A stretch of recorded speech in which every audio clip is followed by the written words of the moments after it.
Alors, on était là.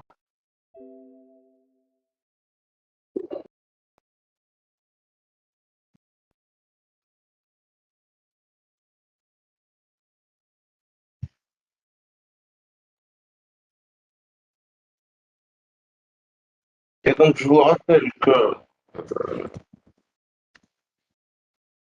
si on fait tourner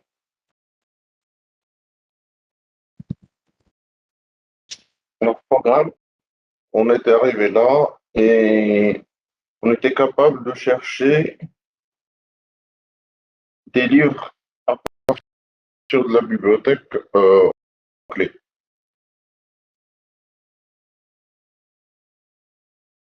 Vous arrivez à m'entendre?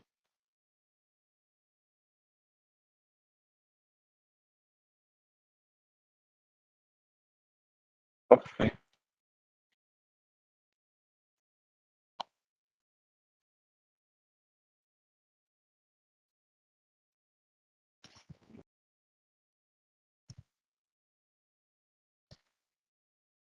Je pense que la dernière des choses qu'on a.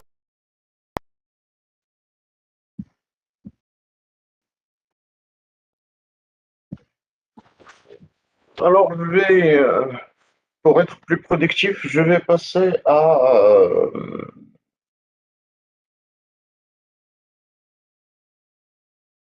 Eclipse. Comme ça, je vais avoir un peu d'assistance au niveau du code.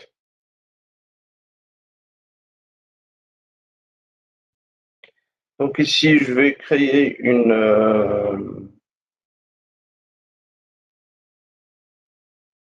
un projet Java que je vais appeler.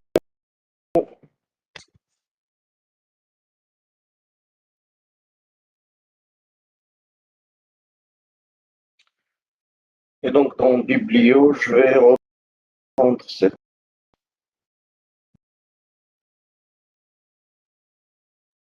Je vais le mettre ici.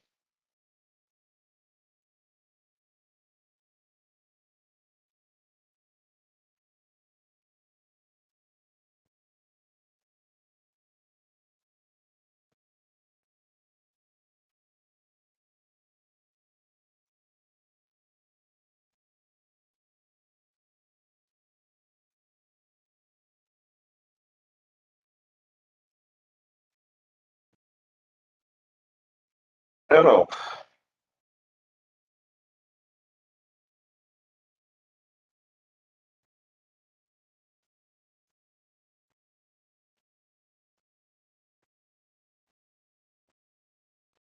je vais reprendre la programmation de cette classe, plutôt de cette méthode. Et donc, j'aimerais retrouver un livre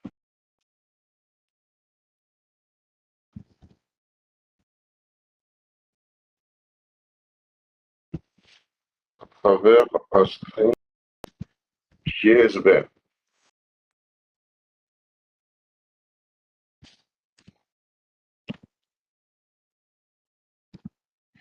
Alors, je vous rappelle que la première façon de le faire, simplement faire une méthode for.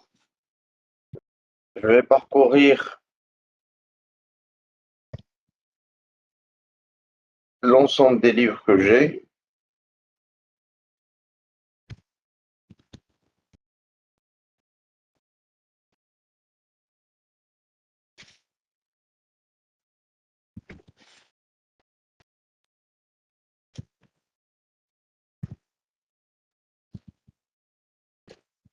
Et donc, à chaque fois, récupérer le livre. Donc je vais faire.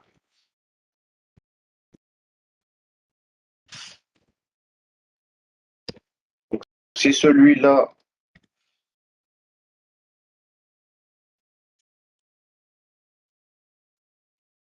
son SBN equals au nouveau SBN que je passe, je dois le retourner. Et donc, je vais comparer ça. Si c'est le cas, quoi?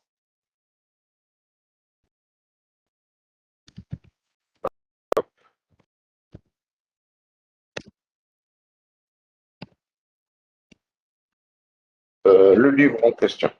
Là, le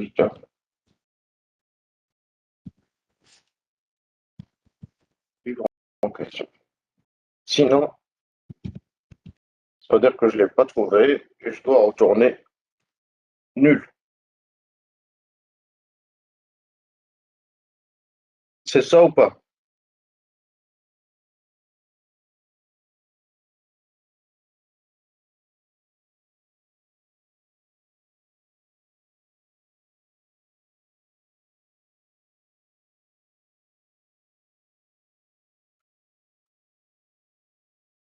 Alors, ici, je suis dans un cas où je peux trouver le livre, je ne peux pas le trouver, et donc Java a, a créé une classe qu'on appelle optionnelle. Option.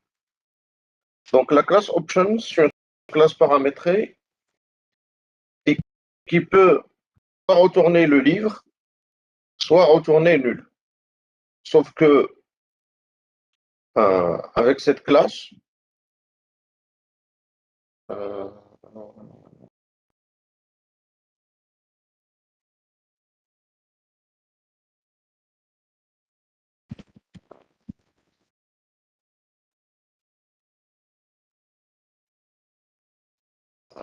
optional,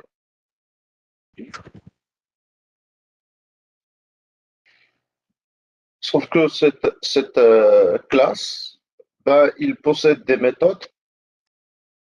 Si on fait optional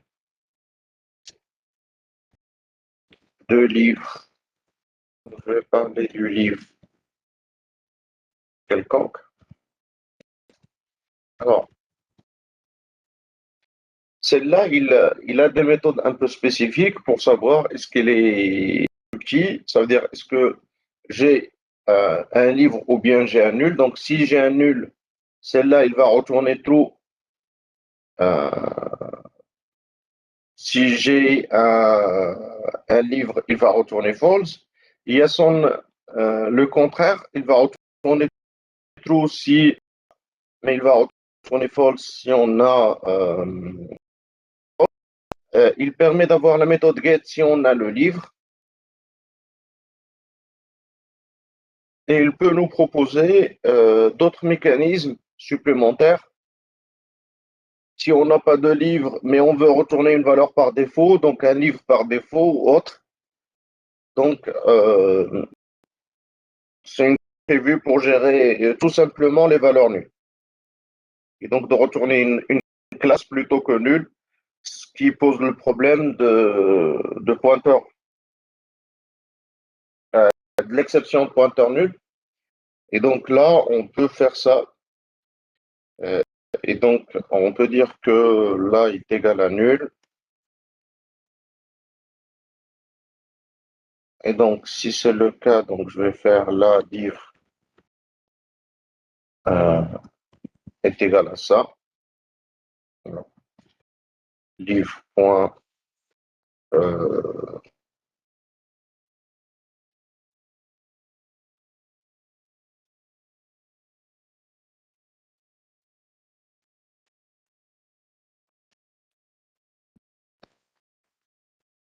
new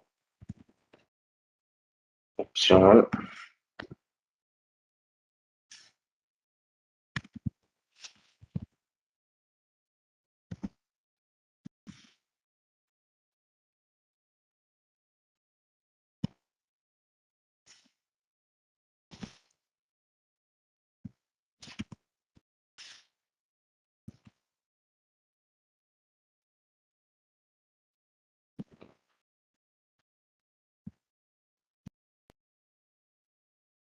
On a la possibilité de créer un new optional. Sinon,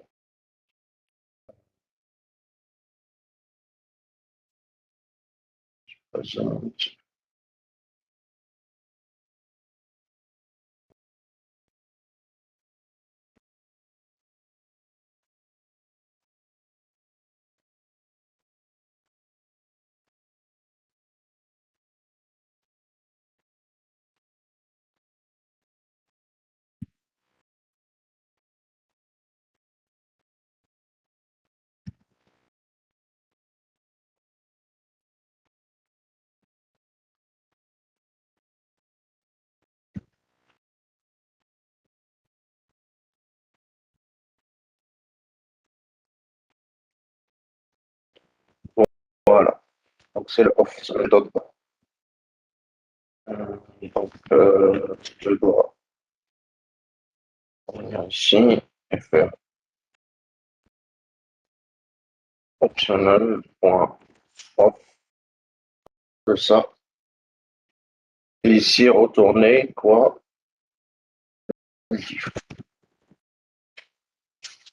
C'est bon pour la classe optionnelle?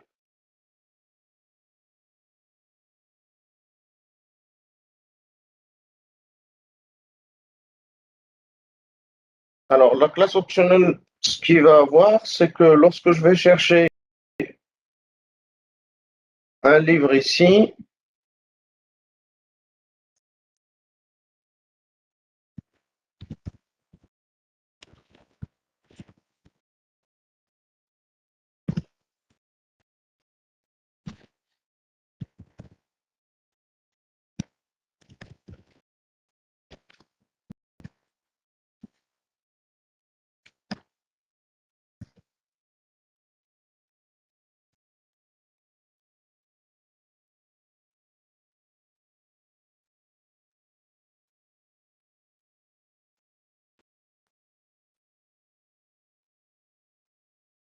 le problème ici,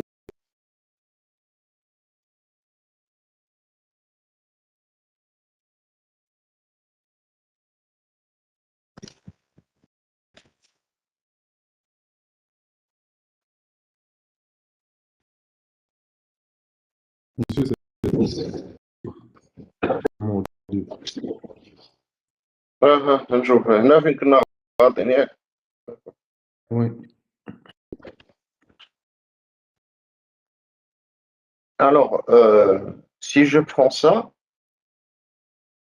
je peux faire par exemple if livre point is present. Alors, qu'est-ce qu'on va faire? On va afficher livre point get.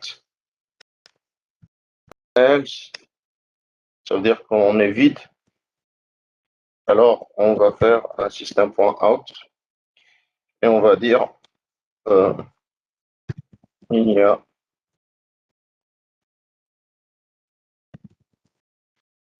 pas de livre avec cette référence.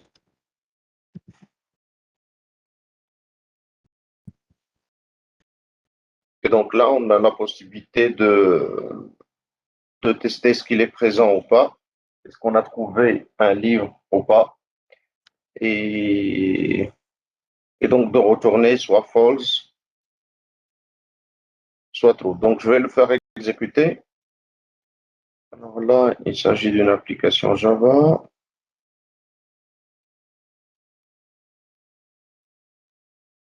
Alors là, on a pourquoi? Je vais fermer ça. La ligne 63.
ديما خدام.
Je vais le faire.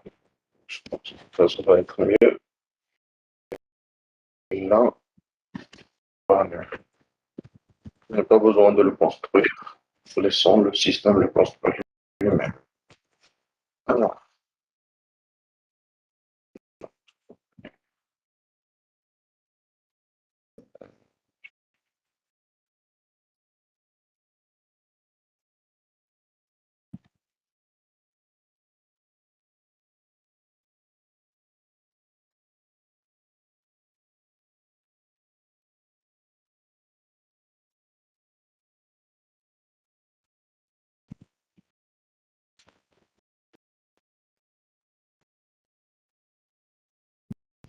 là, il retourne bien ce qu'on veut.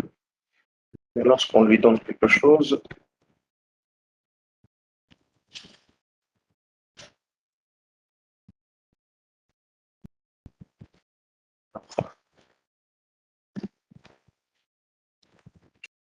je veux.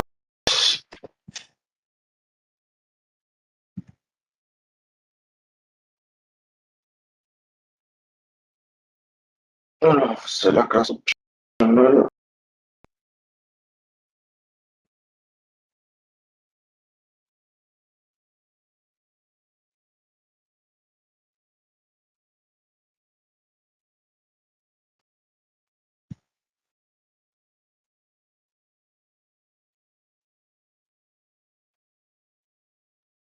Voilà, donc on peut faire ça. Non, on ne peut pas appeler de constructeur. Tous les constructeurs sont, euh, sont, euh, sont privés. Et donc, pour créer,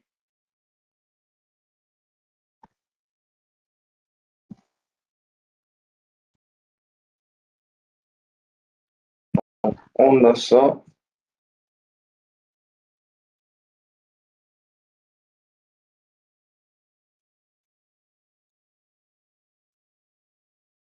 Je pense qu'il faut que j'appelle ça.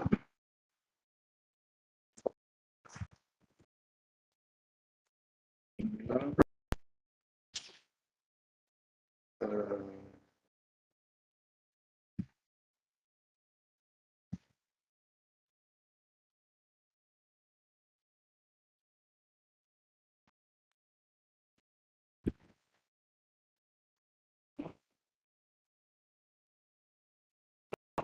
ça marche toujours pas. Euh,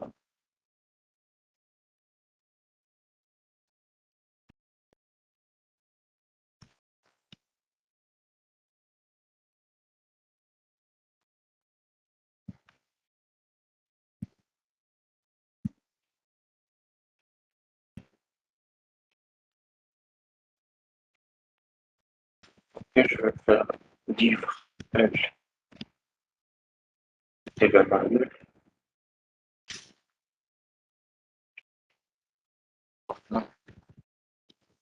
Livre ça.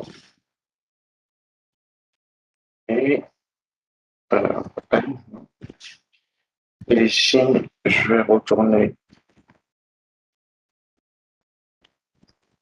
optionnel livre point off.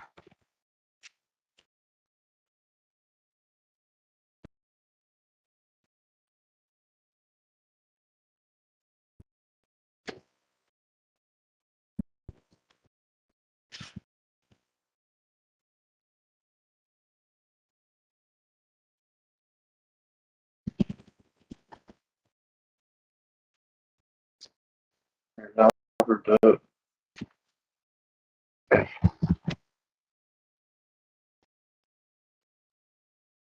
et voilà.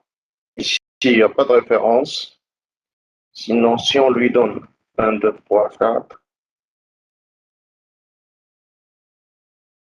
et j'enregistre, ben, il retourne quoi? Un livre. Donc ici, on récupère le livre et on envoie un optionnel. Sauf que ce optionnel, il sera créé par la méthode of nullable puisque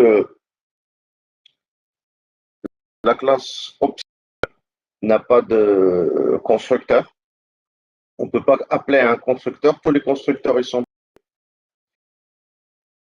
Et donc, du coup, on construit un optionnel soit à partir de la méthode of ou bien avec of nullable. Donc, on doit appeler l'une des deux.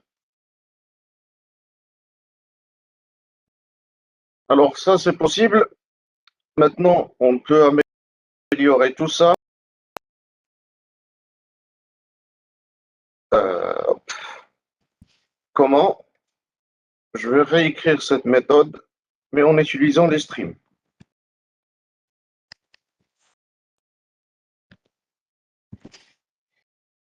Alors, les streams, ça fait quoi? Je dois appeler la méthode stream et je possède un stream. Quelle est la différence entre la méthode classique et la méthode avec stream? Là, j'ai récupéré la liste et donc pour la parcourir, j'étais obligé moi-même de faire les opérations.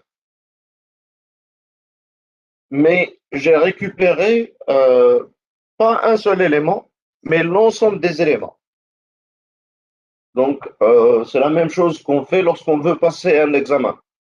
Si j'ai un examen à faire passer, je vais vous regrouper, vous rentrez dans une salle et après, je vais vous donner l'examen. Maintenant, avec Stream, les choses relativement ils vont changer puisque je vais prendre la collection, mais la méthode Stream, au lieu de me retourner la liste complète, il va me retourner chaque élément de la liste un après un. Donc, pour faire l'équivalence, au lieu de faire vous passer l'examen dans une salle ensemble, je vais vous passer l'oral. Et donc, je vais accepter le premier, il va passer l'examen, il quitte. Et je prends le deuxième, puis le troisième, et puis le quatrième, jusqu'à ce que je parcours toute la liste. Donc, le streaming, c'est au lieu d'avoir une collection globale et de traiter toute la collection dans l'ensemble, alors là, je récupère élément par élément et je peux appliquer ce que je veux sur l'élément en question. Donc, le résultat du stream, c'est un élément de livre. Bien sûr, tous les éléments, ils vont passer, mais moi, je vais récupérer juste un seul élément de cette collection. Est-ce que c'est clair, le streaming?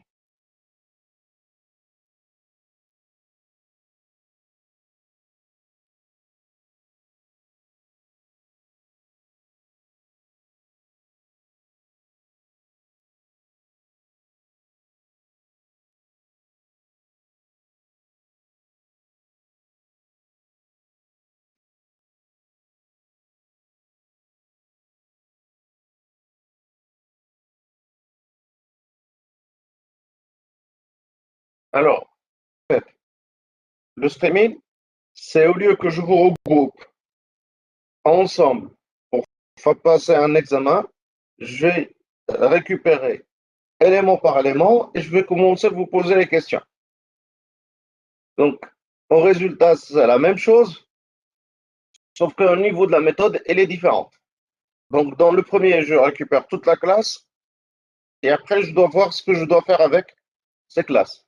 Maintenant, en streaming, je récupère un membre de la classe et je dois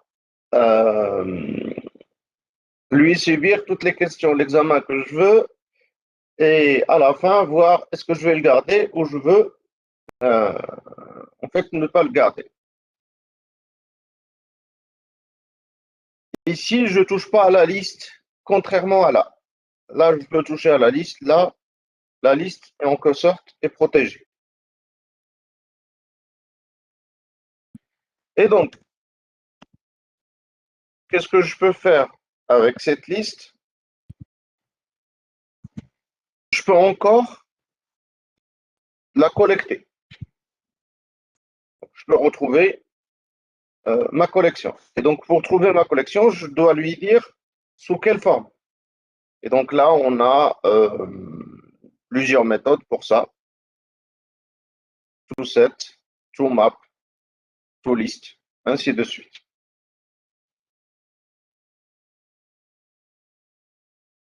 Mais je peux, par exemple, avoir le count, tout court. Là, on va retourner un nul pour ne pas être cassé. Et donc,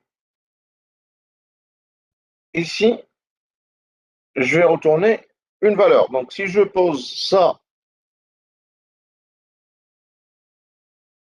alors, un système.out,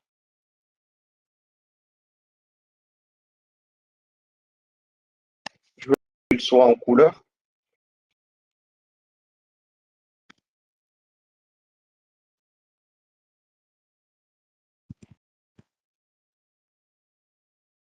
Alors ici,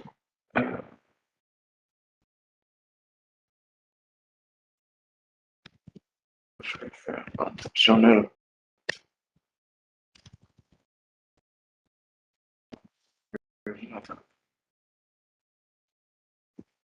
Simplement de nul. Hop, je pense pas que ça va me déranger. Alors, je réexécute. Alors là, vous remarquez, j'en ai 3 livres. Donc, je l'ai passé un par un et je commençais à compter. Et à la fin, on vous donne le nombre de livres. Et donc, on peut appliquer pas mal de choses comme ça, si on veut.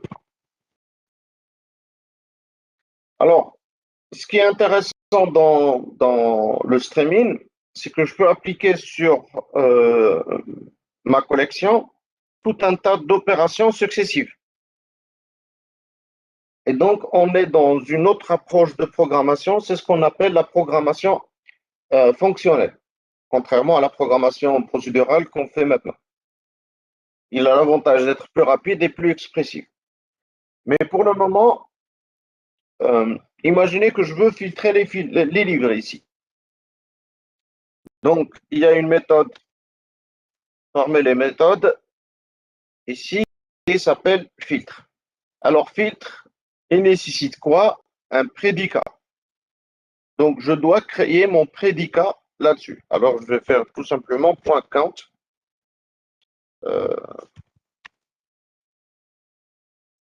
Ici, count. Et je vais récupérer le int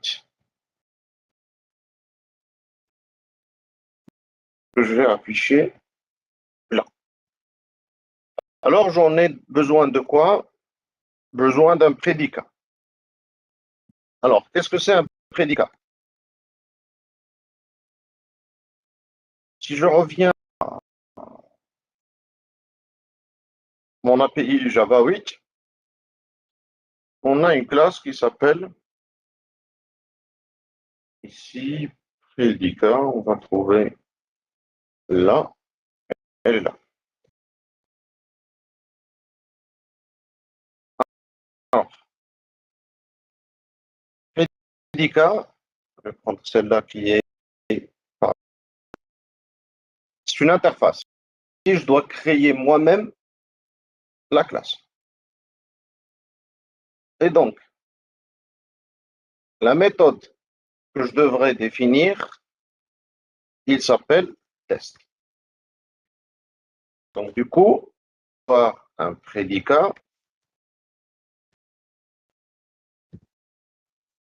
predicate de type livre, puisque là, j'ai un livre en question, et je vais appeler predicate. C'est ça ce que je vais passer. Donc, du coup, là, c'est long.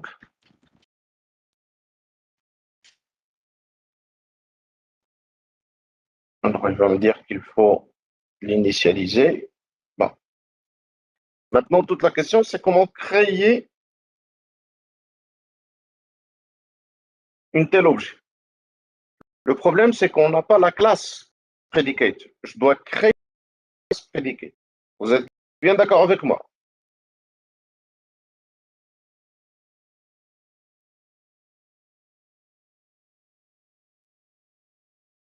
Et donc, je dois y venir ici et faire quoi?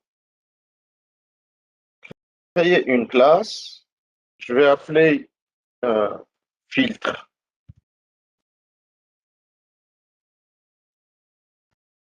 by SBN, par exemple, et qui va redéfinir l'interface predicate.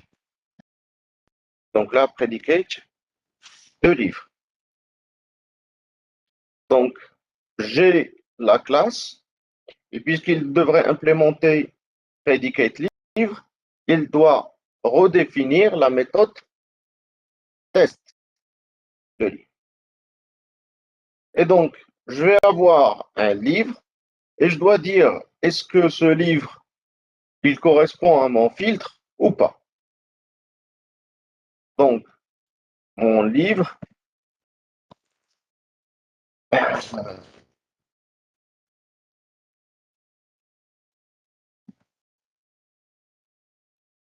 je vais avoir quoi?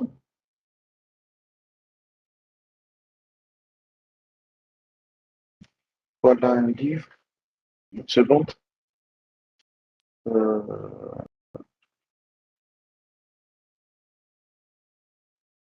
oui. Alors, je dois lui dire quoi? عندي أنا هنا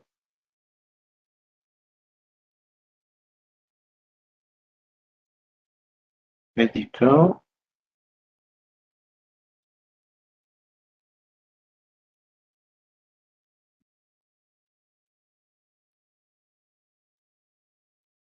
la livre. Oui, et la méthode c'est test.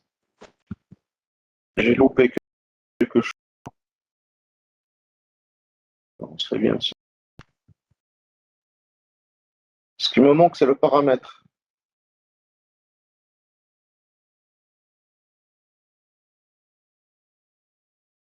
Oui, il me manque le paramètre SVN. Euh,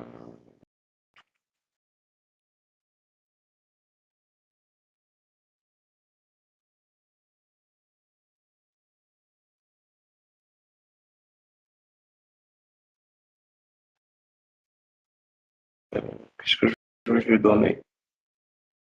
Je vais lui donner un livre,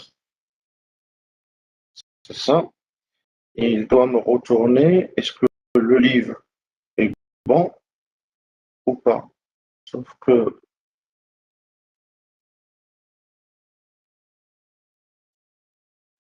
Il y a quelque chose qui ne va pas dans cette implémentation. Euh,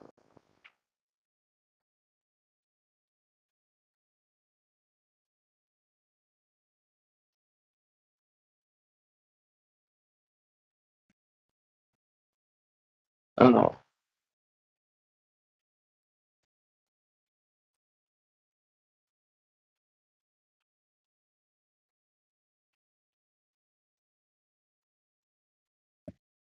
je dois lui donner un prédicat de string, pas de livre, un prédicat de string, et donc là, ça va être string, là, un string,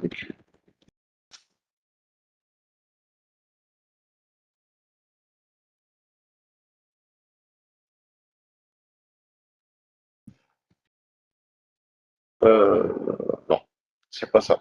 J'ai raté le truc, c'est pas du tout ça. Une seconde.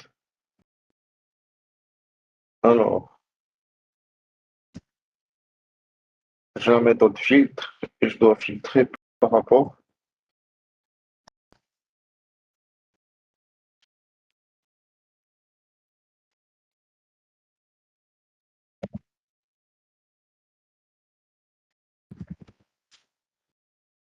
C'est ça.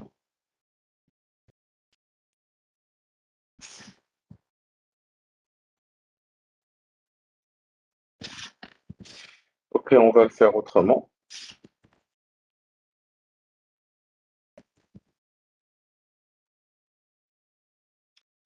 J'ai besoin d'un prédicat de type livre, c'est ça.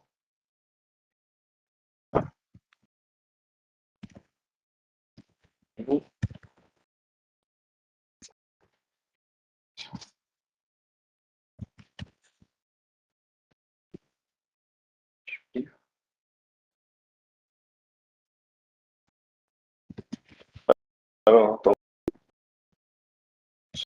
c'est bien ce que tout à l'heure, il me faut un predicate.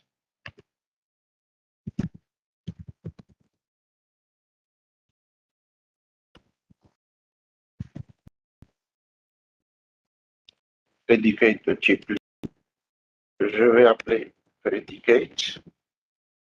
Et cette predicate, je dois la construire, donc je dois avoir la classe. Ce qu'on a fait, c'est juste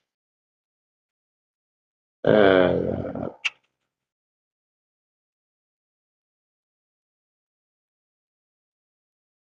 je dois avoir une classe Java filtre, filtre by SVN. Alors, cette classe implémentée predicate de livre, puisqu'il devrait avoir prédicate de livre, donc il devrait implémenter la méthode test. Et donc, puisqu'il devrait implémenter la méthode test,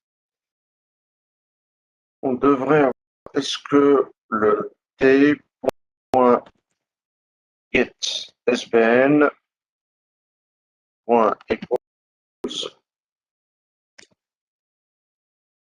à autre chose.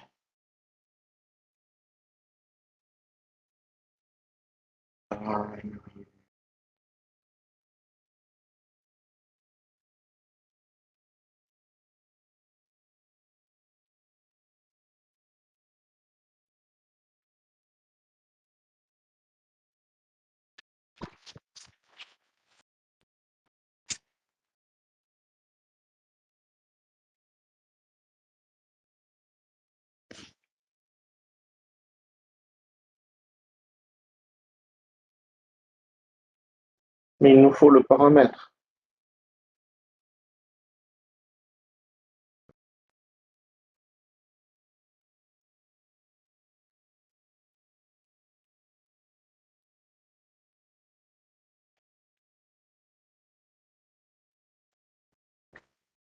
Je rate quelque chose dans wait.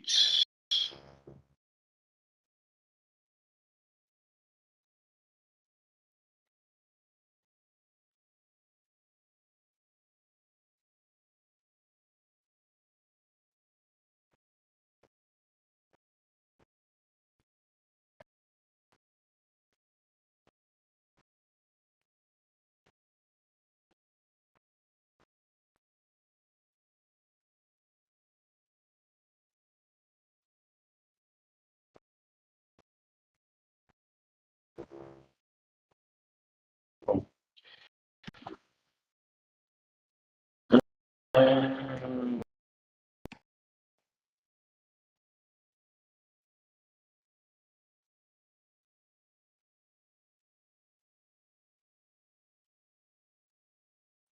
c'est ce que je dois créer. C'est pas ça. En fait, c'est pas ça ce que je devrais faire. Ce que je devrais faire plutôt, c'est que la classe livre, je dois lui donner un predicate. Il doit implémenter H predicate. Et predicate veut un string.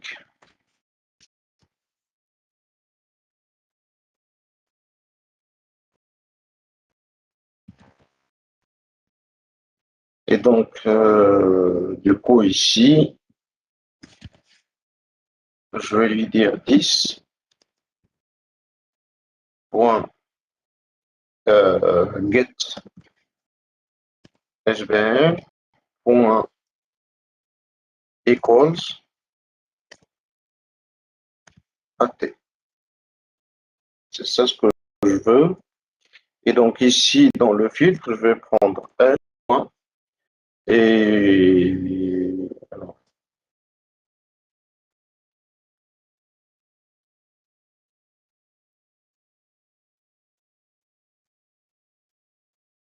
oui, ça marche avec lambda calcul, mais c'est pas ce que je veux.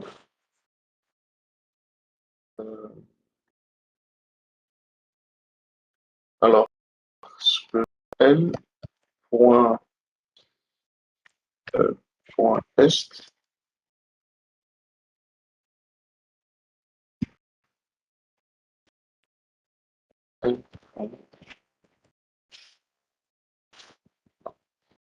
Je fais une erreur quelque part. Bon, je vais l'écrire et après je vais vous montrer ce que je veux autrement. Je n'ai pas besoin de ça. Donc, je vais récupérer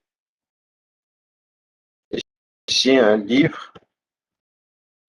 Et donc, le livre, je vais par rapport à mon valeur SBN que je viens rentrer ici.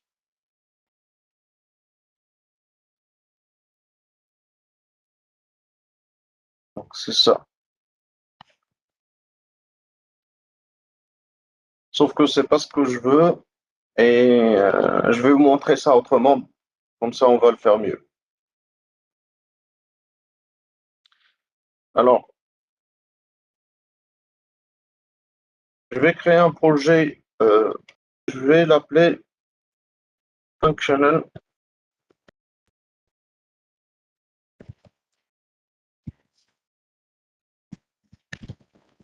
Interface.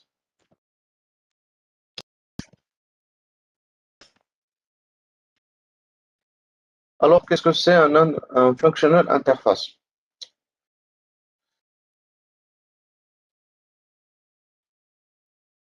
Je vais créer une classe qui s'appelle Programme. Alors, la classe qui s'appelle Programme, il va contenir la main. Et imaginez que j'ai dans cette classe une interface que je vais appeler tester.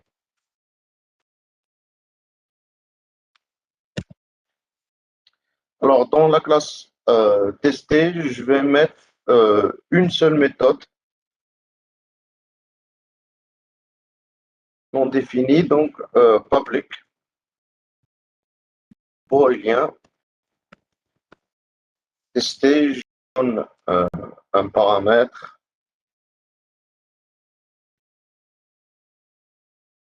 Là, sans paramètre, je vais tout simplement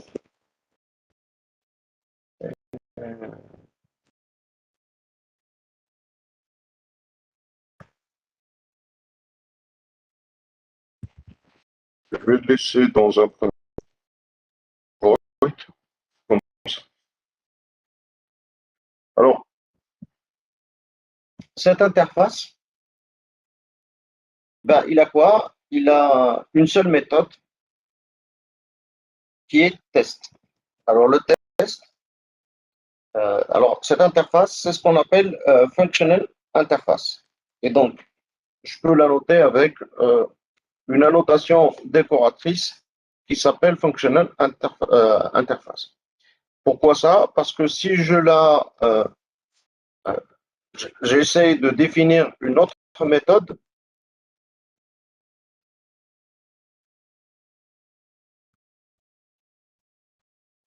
la somme,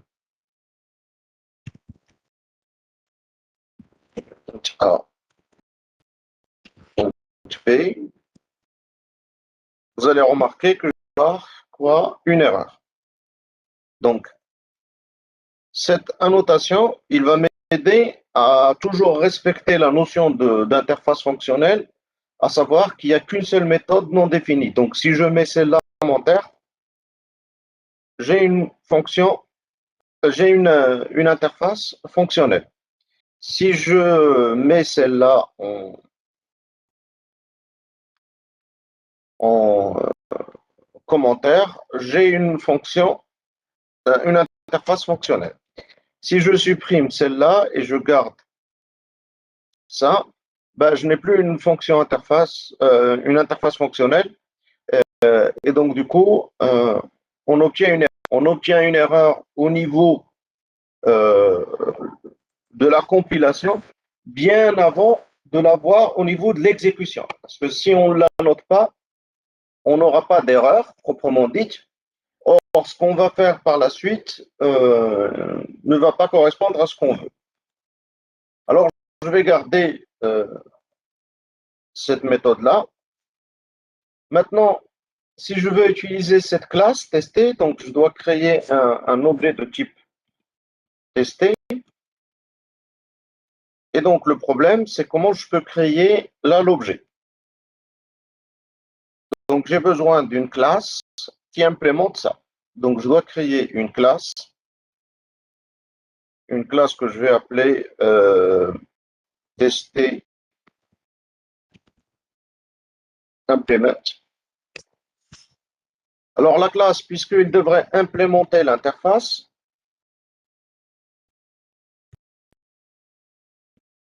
il devrait implémenter l'interface testée, ou cette classe ne correspond plus à l'interface, il faut qu'on définisse la méthode. Donc, je vais demander à Eclipse de générer la méthode.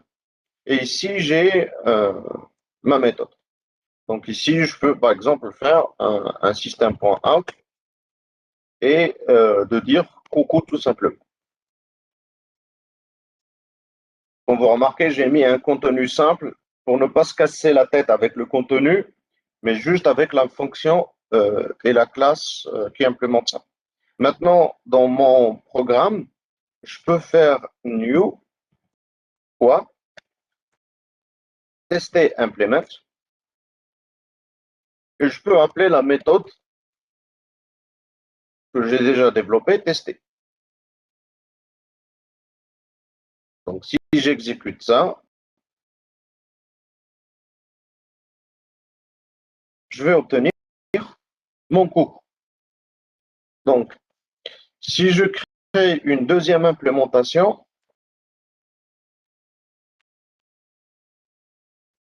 alors, tester implement 2,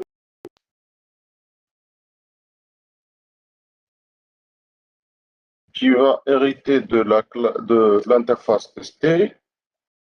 Donc là, je dois définir la méthode. Je vais encore faire un système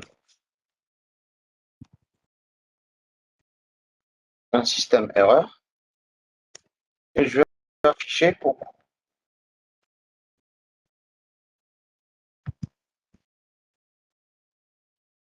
Alors, qu'est-ce qu'il va y arriver dans mon programme? Lorsque je l'exécute, avec ça, j'obtiens coucou, mais écrite en noir. Si j'utilise l'implémentation 2, pardon, et j'enregistre, j'exécute, qu'est-ce que j'obtiens? Coucou, en rouge. Vous arrivez à me suivre?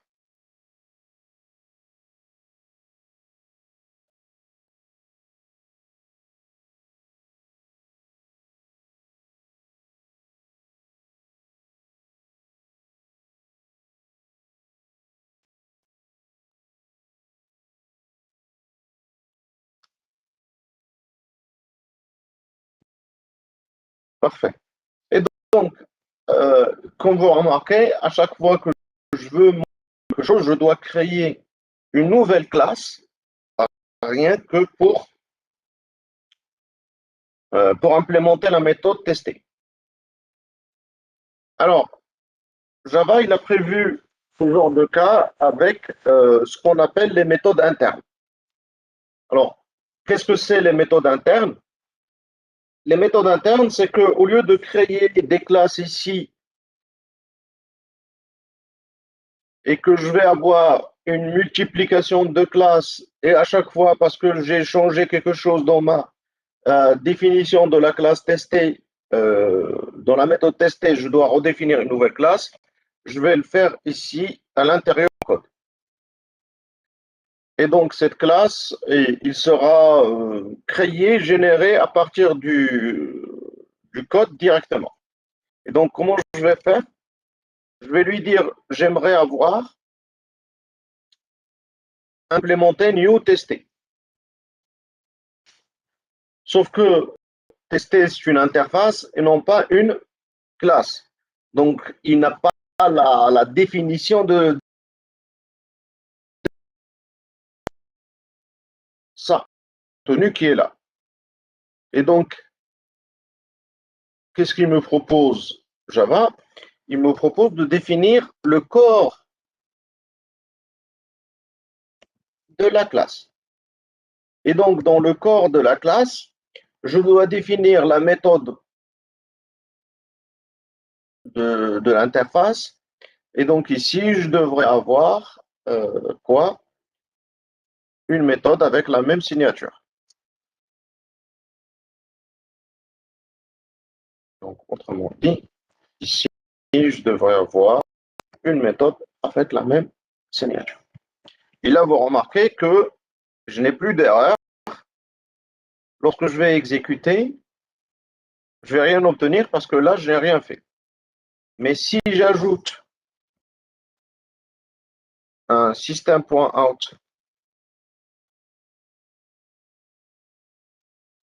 avec Popo les émistes,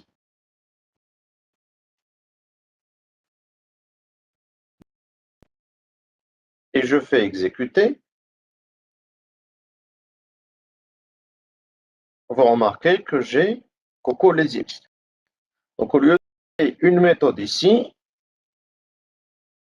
ben, en fait, j'ai défini la classe ici, la méthode là, et j'ai ce qu'on appelle une classe anonyme. Cette classe-là que je définis, je ne lui ai pas attribué de nom. Tout ce que je sais, c'est qu'il implémente cette interface test, et donc il possède la méthode test, et je n'ai pas besoin de définir le reste. Donc il va utiliser le constructeur par défaut et tout ce qui va avec. C'est bon jusque-là?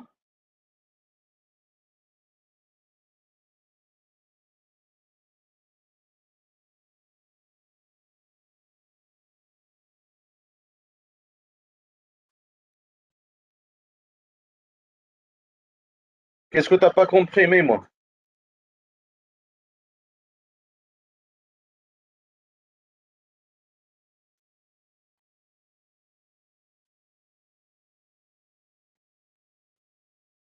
J'ai ça, Maïmon. J'ai besoin d'un objet de type interface pour exécuter la méthode test. On est bien d'accord? Alors, je peux ici le mettre à nu. Ça, il n'y a aucun problème. pour éviter l'erreur, il n'y a aucun problème.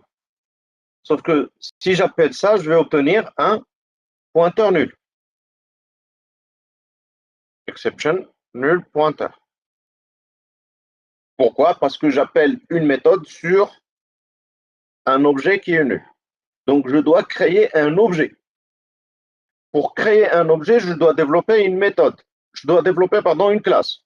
Donc, si je fais ici new test implement, tester implement,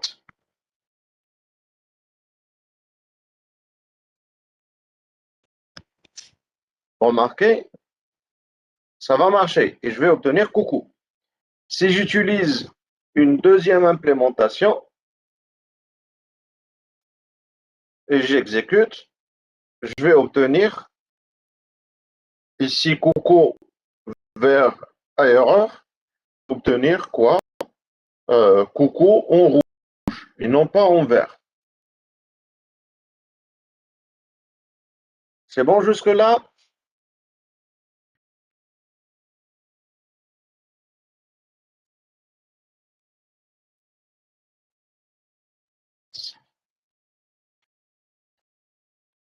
Parfait. Une seconde, Afakum.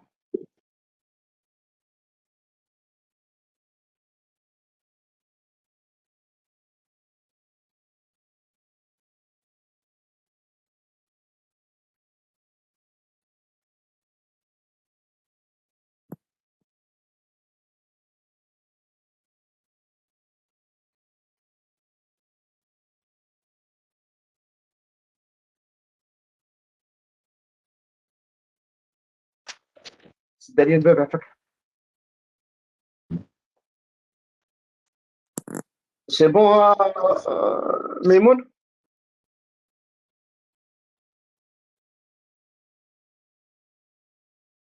Ouais.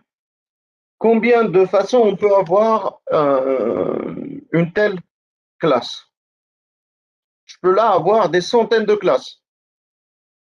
Pour chaque message que je veux sortir, euh, je peux créer une classe comme ça.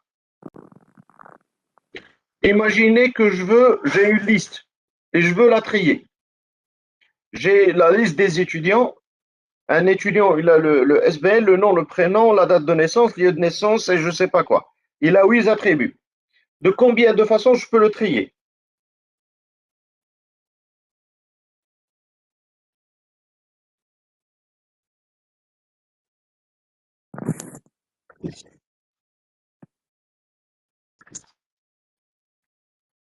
Oui, Maimoun.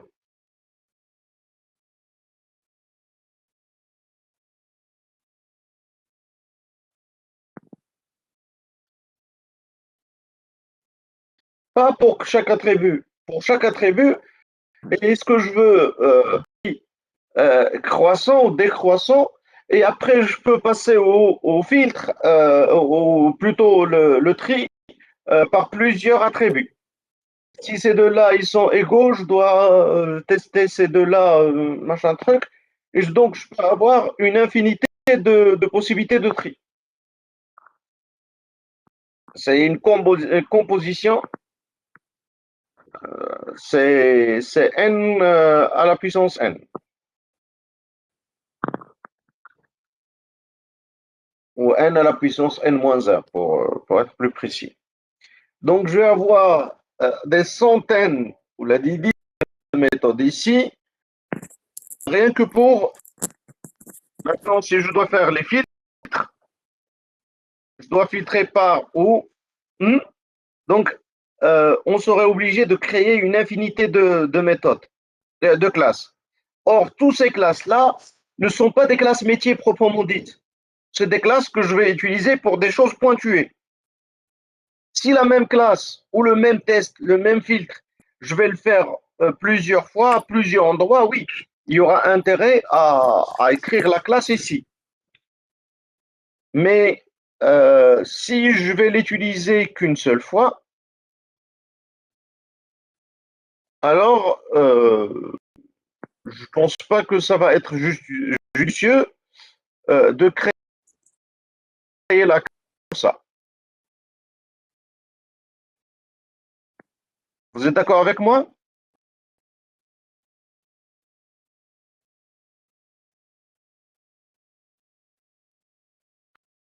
Et donc, au lieu d'écrire une classe spécifique, on va l'écrire ici dans le code.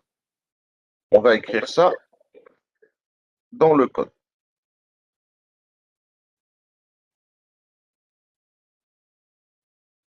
Et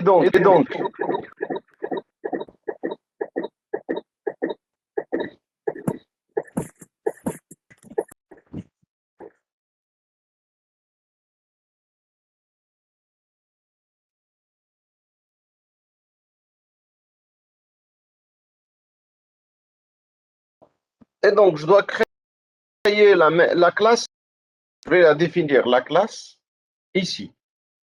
Je peux faire ça.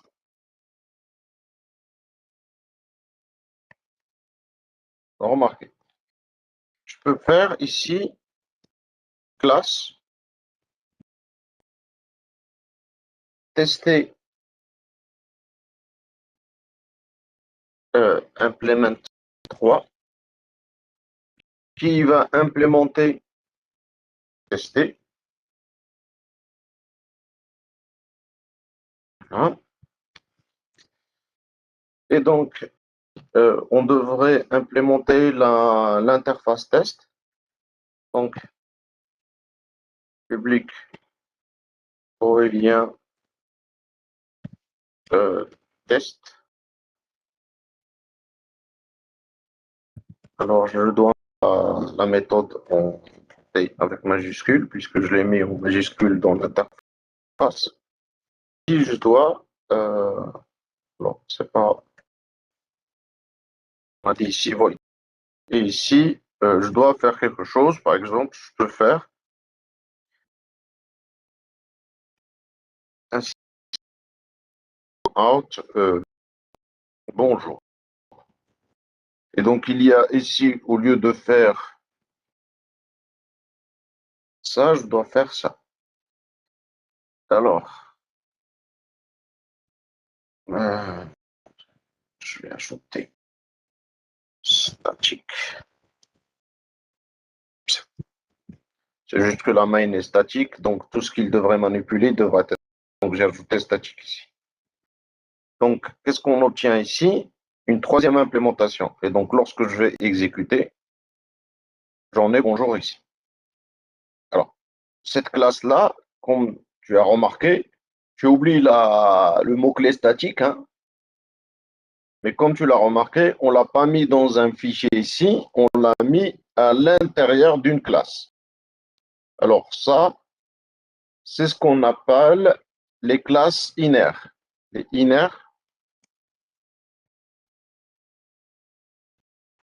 classes. Les inner classes, ce sont des classes un peu spécifiques.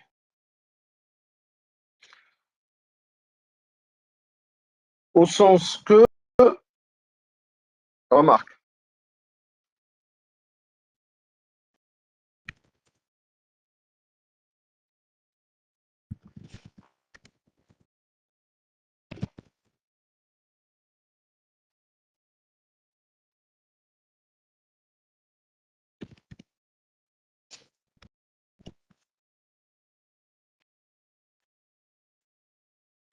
là j'ai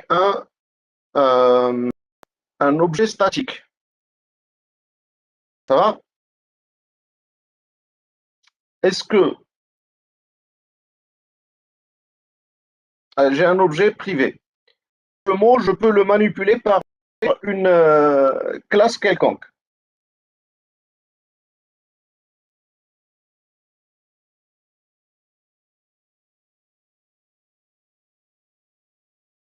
Machine une classe anonyme. Là, la classe est là, non. C'est une classe interne. Donc, c'est ce qu'on appelle les classes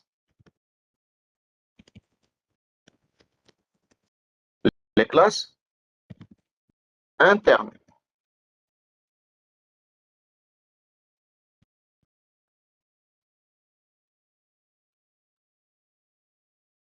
Est-ce que je peux manipuler le string par une autre classe? que si je mets là, ça en tant que privé, est-ce que je peux y accéder sans le 7 SVN? Oui, lorsqu'il est privé. Non. Alors, là, si je mets mot, je vais y accéder. Regarde, j'exécute et je vais avoir.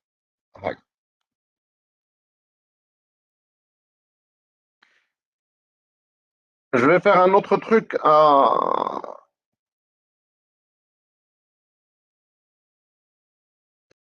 Je vais créer ici un dossier que je vais quoi?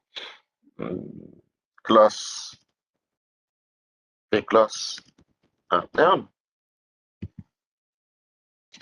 Et donc, celui-là, je vais ramener ce code. Alors, il est où?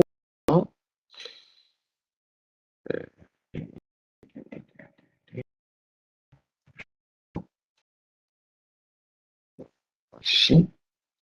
Ici.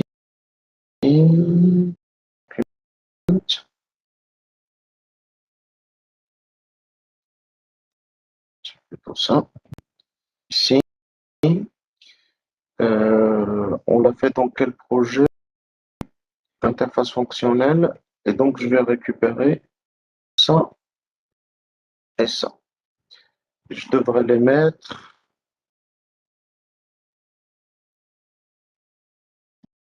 ici.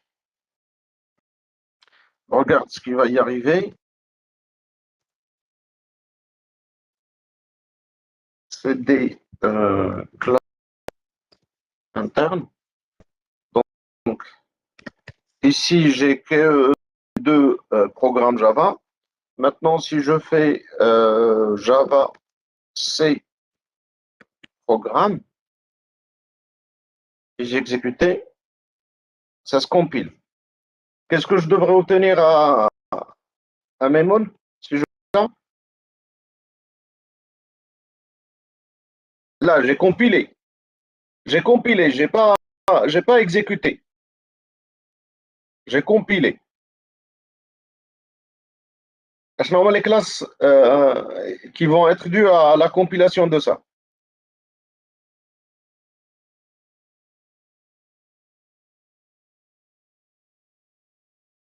Il y a programme.java qui va se traduire euh,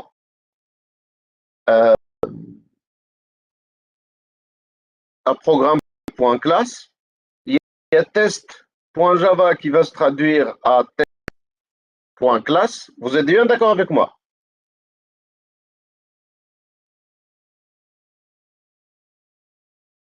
Sauf que si je fais ls, je vais qu'il y a une troisième classe. Et cette classe, il s'appelle programme $test implement 3.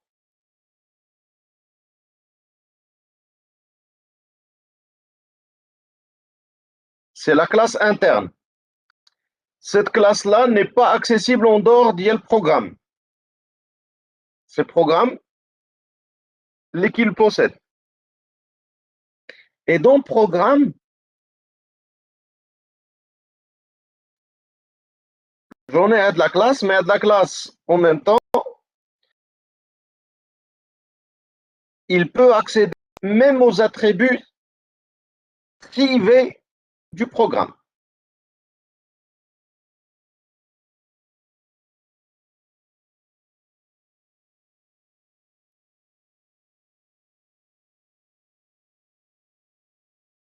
C'est clair, cette notion de classe interne à Mimoun?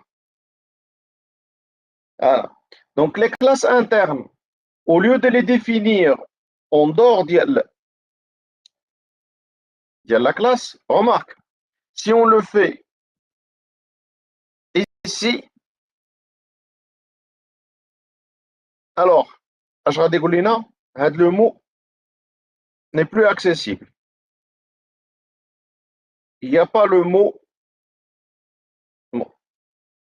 En plus, Radegolina H, une deuxième erreur, Head statique qu'on a fait là n'est pas accepté.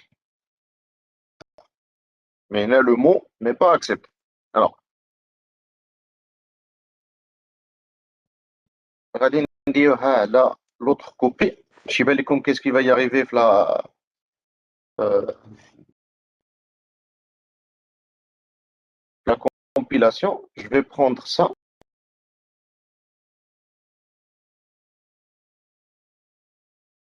Si je prends ça et je le mets dans le même fichier que ça, donc là, ça ne va pas être accepté. Statique ne sera pas accepté. Alors, et là aussi, là, c'est bon. Donc, si j'essaye, je vais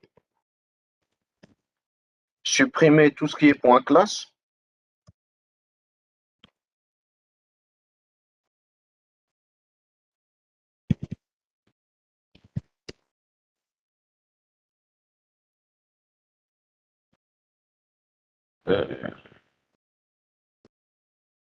Je vais faire un terminal classique.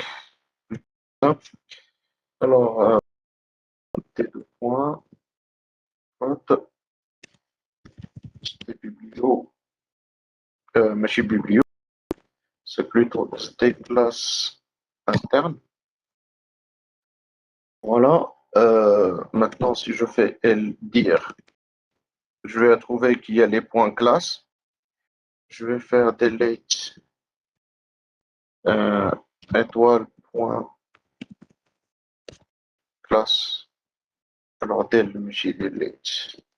Je vais supprimer ça. Donc, si je fais dire, remarquez que là, j'en ai que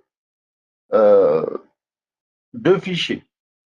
Alors, si je compile programme,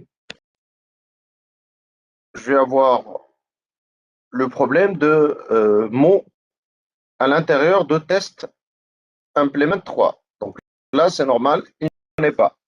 Il est privé ici, donc je ne peux pas y accéder à partir de là. Donc je vais faire juste coucou, juste pour voir qu'est-ce que ça va donner en termes de compilation. Si je compile, ça se compile. Si je fais, alors, remarquez que là, qu'est-ce que j'ai? J'ai programme.java et donc j'ai programme.class. J'avais test.java, je vais avoir test. Et là, on a une cinquième, un cinquième fichier, le test implement class.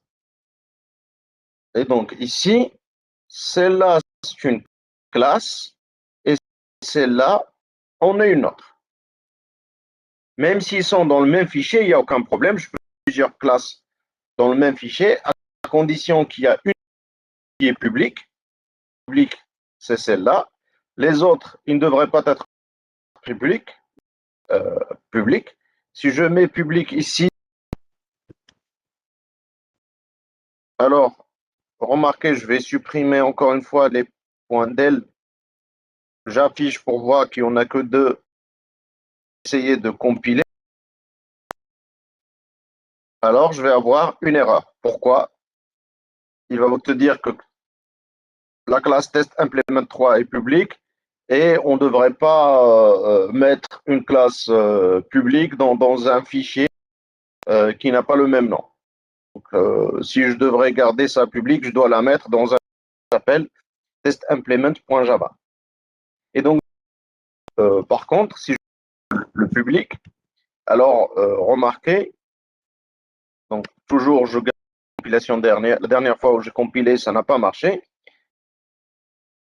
Mais je compile cette fois, ça marche. Et ce que je vais obtenir, quoi, c'est, dire, c'est 5 fichiers au lieu de 4. Ça veut dire quoi? Ça veut dire que ça, c'est une classe. Lorsque je le déclare en dehors de la classe publique, ça, c'est une classe normale. Et j'aurais pu faire tout simplement créer un fichier et mettre mon code. Maintenant, lorsque je l'ai mis là, ça devient une classe interne. Sauf que je vais avoir une erreur parce que la méthode main n'accepte que ce qui est statique. Donc ici, je vais supprimer les points classe. Je vais faire dire j'en. Je vais essayer de compter et je vais avoir. Pourquoi? Parce que là, j'aimerais créer quelque chose, un variable de quelque chose non statique. Alors, il ne va pas accepter. Je dois ajouter statique ici. Si je l'ai fait dans d'autres classes en dehors de la main, alors, je vous rappelle qu'on a toujours deux, mais maintenant, lorsque je vais compiler, je vais avoir, sauf que je ne vais pas y avoir comme tout à l'heure, ici, test implement 3.class, j'ai là $, test implement 3.class. Donc, ça, c'est ce qu'on appelle les classes, quoi? Les classes internes. Pourquoi on met les classes internes? Tout simplement parce que les classes internes, ils ont l'accès même aux données privées de la classe.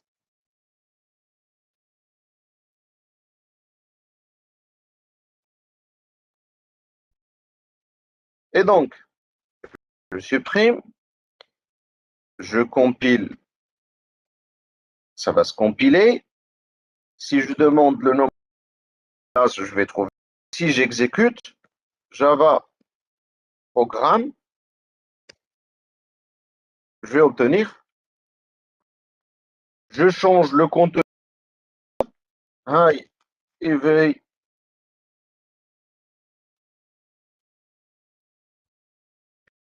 everyone. Je compile, j'exécute, je vais avoir Hi everyone. Donc, c'est bien cette classe qui accède à celui-là pour l'afficher. C'est clair jusque-là? Les classes internes, il n'y a aucun problème?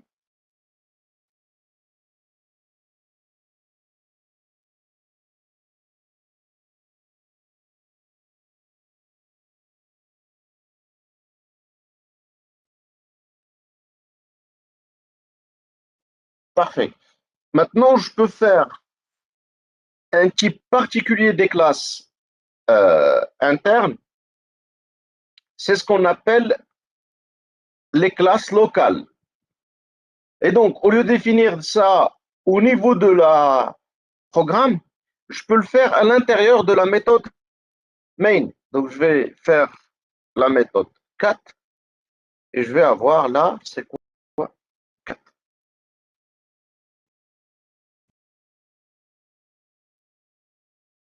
Cette classe, si je n'ai plus besoin de statique, puisque c'est un variable local de. Alors, ça, c'est comme s'il s'agit d'un variable local, sauf une classe locale. Elle est définie à l'intérieur de la méthode main. Alors, je vais encore supprimer les points classe. Je vais faire. Donc, si je compile, je vais obtenir combien de classes à partir.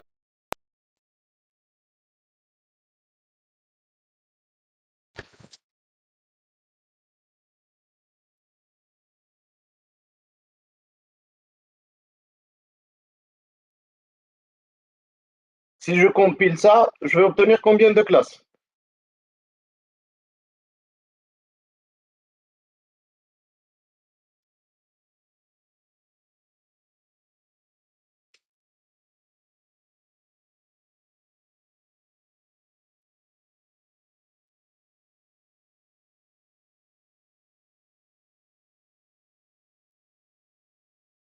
Aucune idée?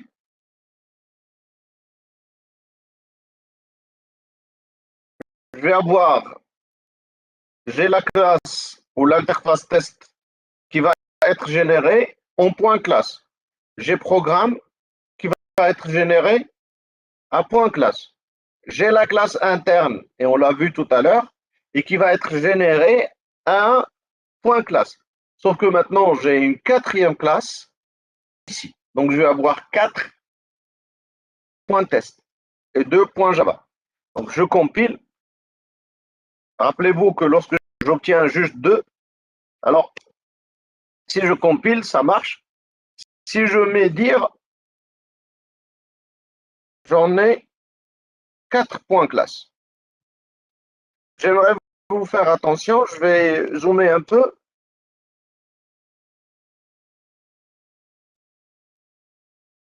Et là, vous remarquez que j'ai programme.class, programme $test implement 3, mais là, j'ai programme $test implement le 1 pour dire la première méthode de la classe programme. Et donc, je vais l'exécuter tout de même pour voir que c'est Java programme. Alors, classe. Et j'ai l'exécution de Hello Everyone. Donc, remarquez que ça, c'est ça. Je vais créer un deuxième mot 2. Je vais écrire ici IMI. Et je vais montrer que là, c'est IMI 2. Donc, si je compile, ça va se compiler. Et si ça va s'exécuter, je n'ai pas Hi everyone, mais j'ai, et pourtant, mi, c'est la valeur de mot 2 qui est private. Alors, là, on n'est pas dans les classes inner class, on est dans ce qu'on appelle les classes locales. Et donc, en particulier des classes internes, les inner classes, au sein de la programme, je peux la définir à l'intérieur d'une méthode. C'est la méthode main.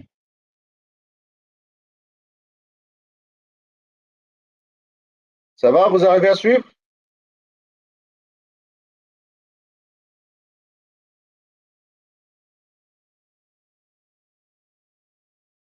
Parfait. Donc, on a ça. Mais on peut avoir un cas particulier des classes locales, c'est ce qu'on appelle les classes anonymes. Là, j'ai créé une classe que j'ai appelée classe 4 qui implémente l'interface rien que pour ça. Alors, je peux faire ça. Je vais prendre ça et faire test TT. Alors, et au lieu de définir la classe et après venir l'implémenter, je vais l'implémenter directement ici. Je vais faire quoi? New test. Il me faut les. Pour créer un objet, j'appelle un constructeur. Mais un constructeur de quoi? Je ne sais pas parce que je n'ai pas encore la classe. Et justement, je vais la créer ici. Et donc, je dois terminer par point. Donc, si je fais TT, alors ça, c'est ce qu'on appelle une classe anonyme. Les classes anonymes.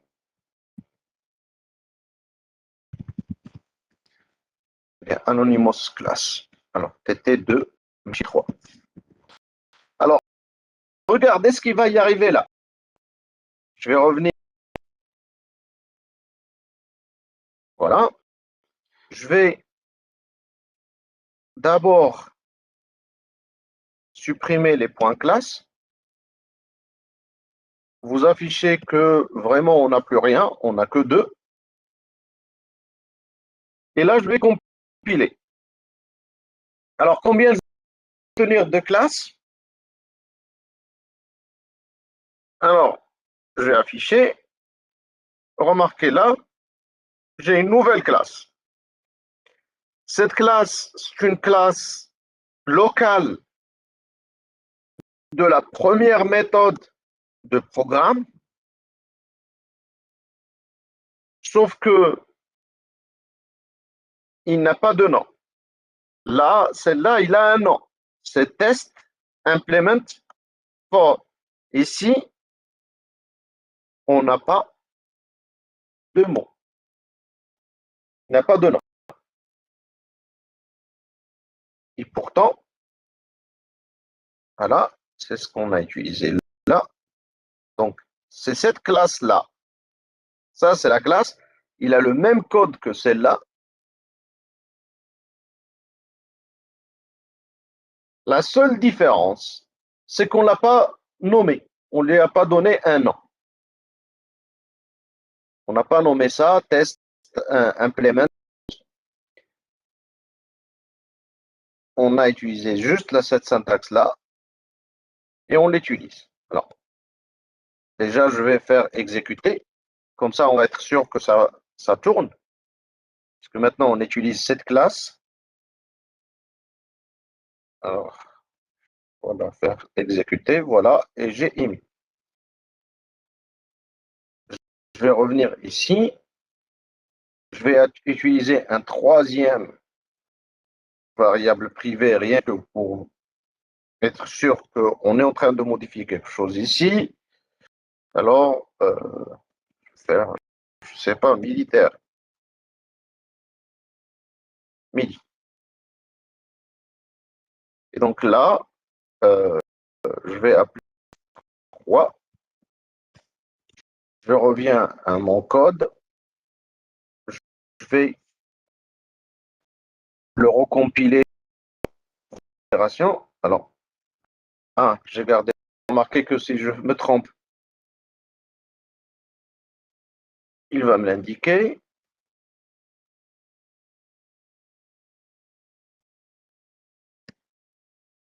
Et voilà, ça se compile, ça s'exécute. J'ai Mili.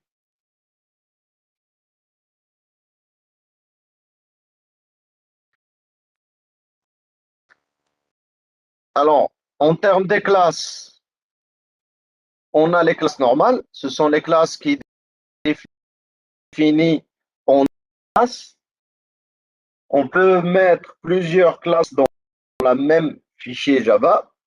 Ça, il n'y a aucun problème. On peut mettre un type particulier des classes. C'est ce qu'on appelle les classes internes. Donc, je vais mettre la définition de la classe intérieure de ma classe. Et donc, j'ai une classe qui embarque, c'est pour ça qu'on les appelle les classes internes ou inner class. Alors, ces classes-là, c'est qu'ils peuvent accéder aux variables même privées de la classe. Ils font partie de la classe programme et donc ils peuvent y accéder. Donc, ça, c'est le premier.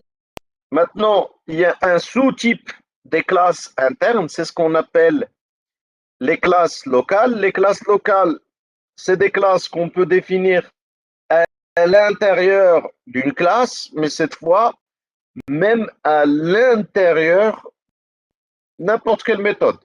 Alors, remarquez que si je viens là et je définis une autre méthode, public.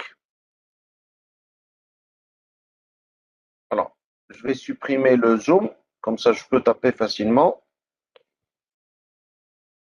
Public, void, coucou. Et ici, je vais définir je vais copier ça, exactement ça.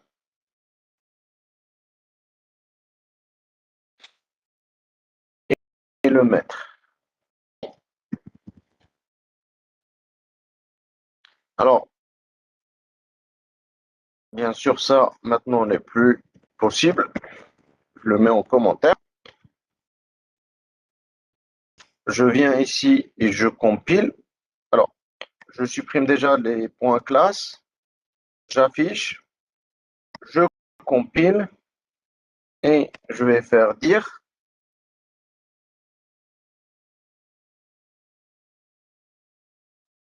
Alors, remarquez bien la classe.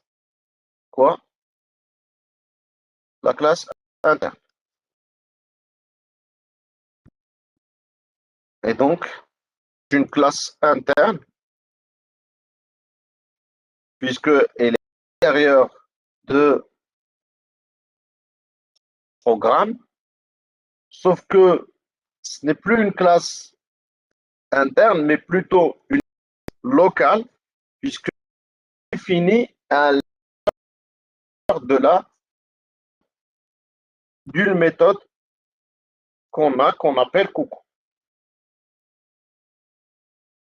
Maintenant, on peut encore faire un sous-cas d'éclat local. C'est ce qu'on appelle les classes anonymes. Et donc, ces classes-là, ils n'ont pas de nom. On les définit à l'intérieur des méthodes, bien sûr, puisque ce sont des classes locales, mais on donne juste le code qui nous intéresse. Et dans ce cas-là, ils seront considérés comme un sous-classe de la classe qu'on vient d'instancier, ou de l'interface qu'on vient d'instancier.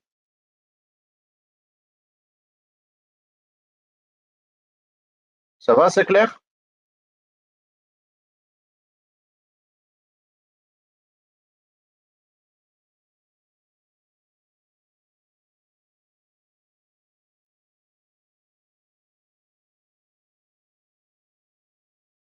Est-ce que c'est clair à Shabab? Trois types.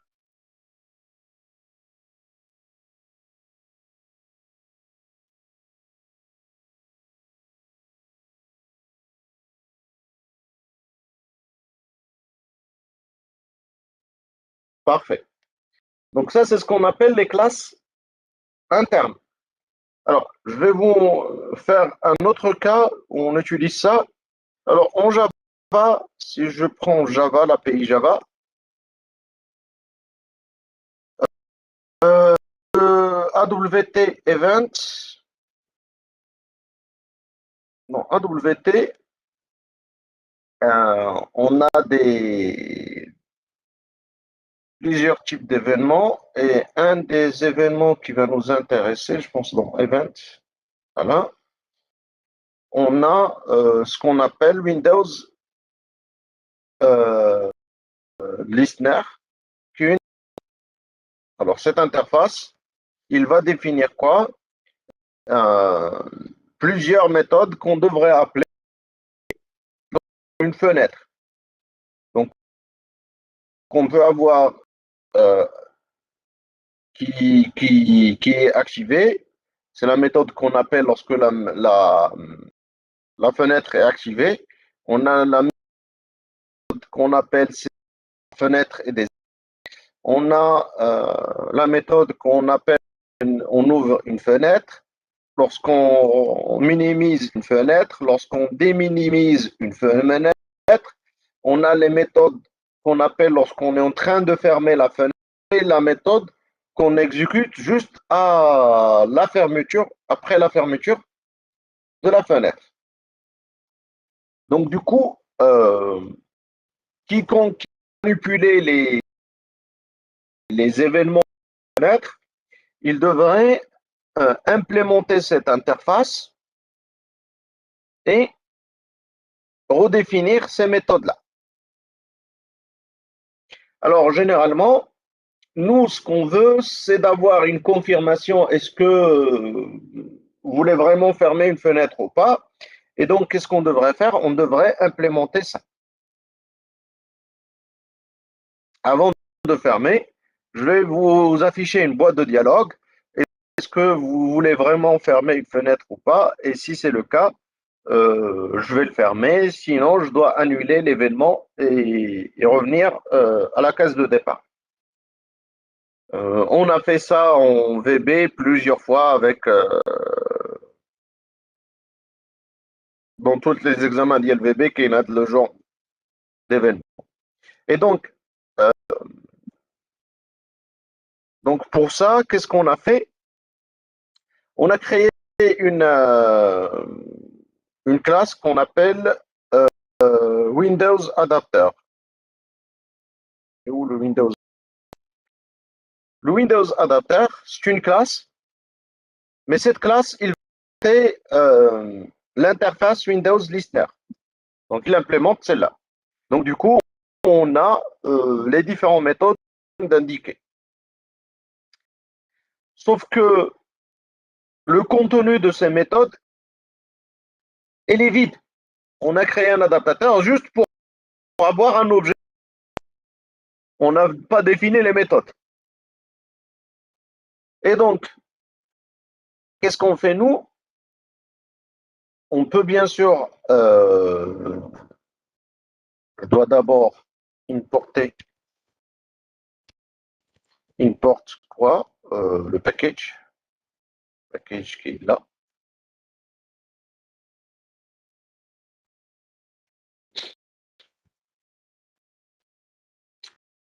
Et donc, ici, qu'est-ce que je veux faire? Donc, je vais dans la méthode main, voilà. Et si j'ai besoin d'un objet de type Windows Listener,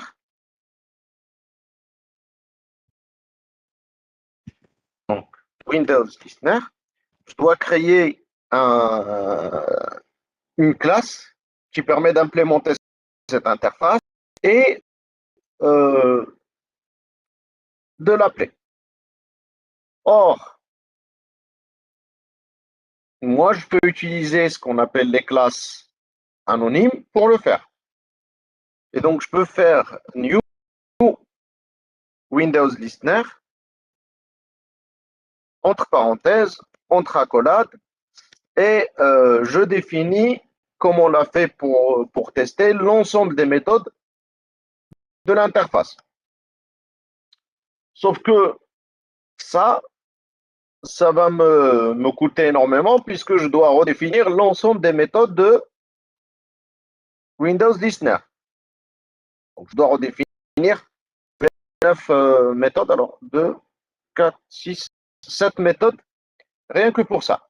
Alors, au lieu d'utiliser ça, je peux utiliser la méthode, la classe adapteur.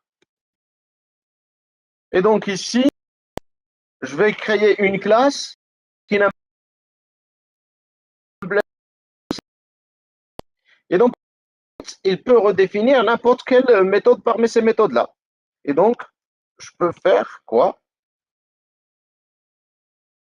Public void et je redéfinis ça.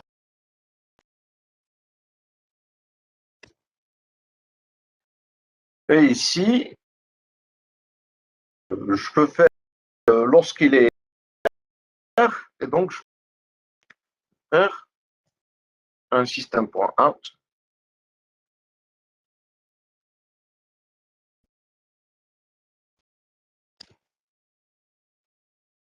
de une fenêtre est ouverte.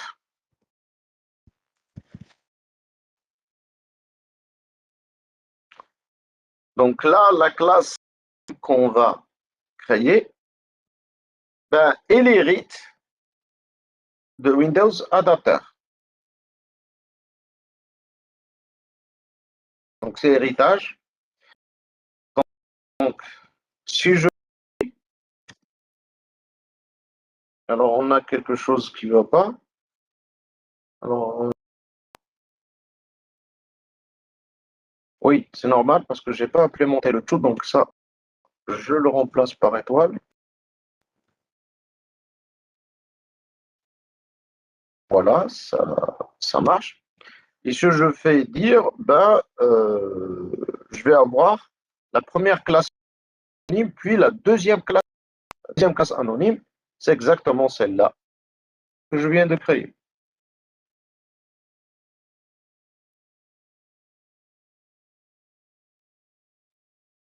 Donc là, on est quoi?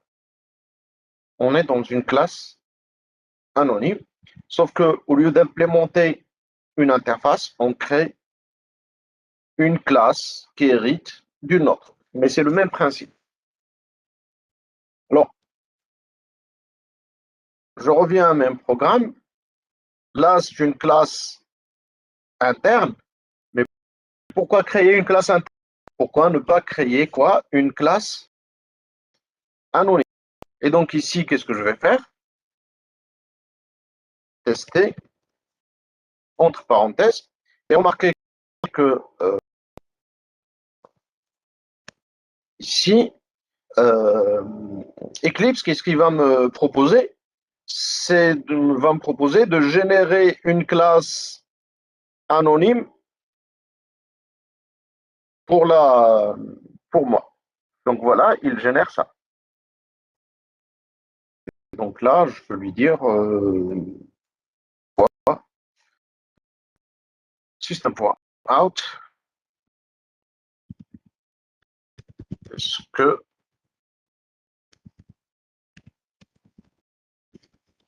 c'est bon? Donc maintenant, si j'exécute, je vais avoir quoi? Est-ce que c'est bon? C'est bon?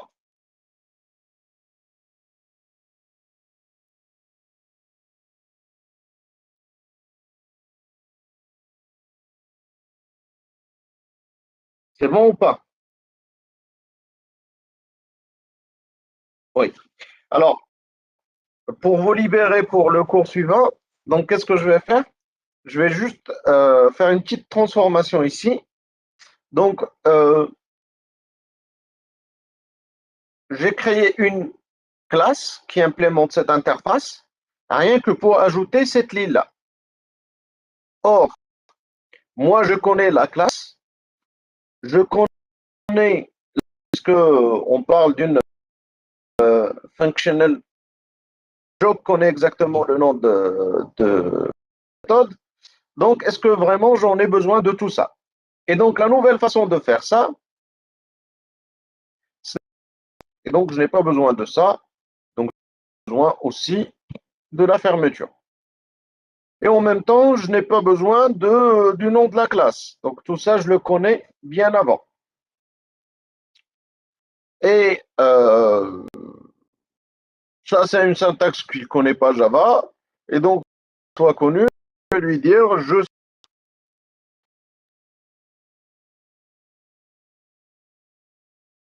les paramètres de la fonction, du corps de la fonction par une flèche. Et c'est ce qu'on appelle ça lambda calcul. Bon, lambda calcul, c'est juste une façon simplifiée pour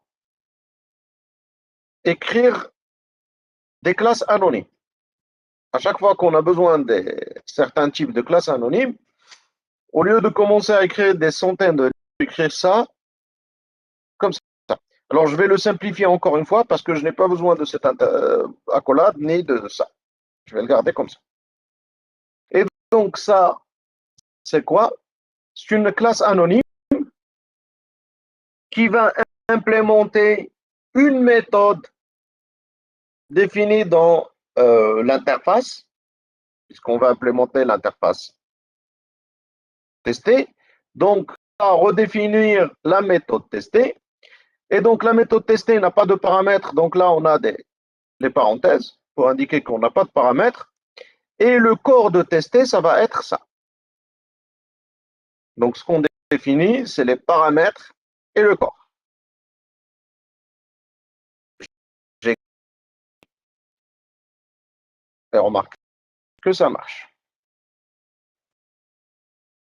Donc, je vais m'arrêter là et on va reprendre ça à 14 heures. Ça va?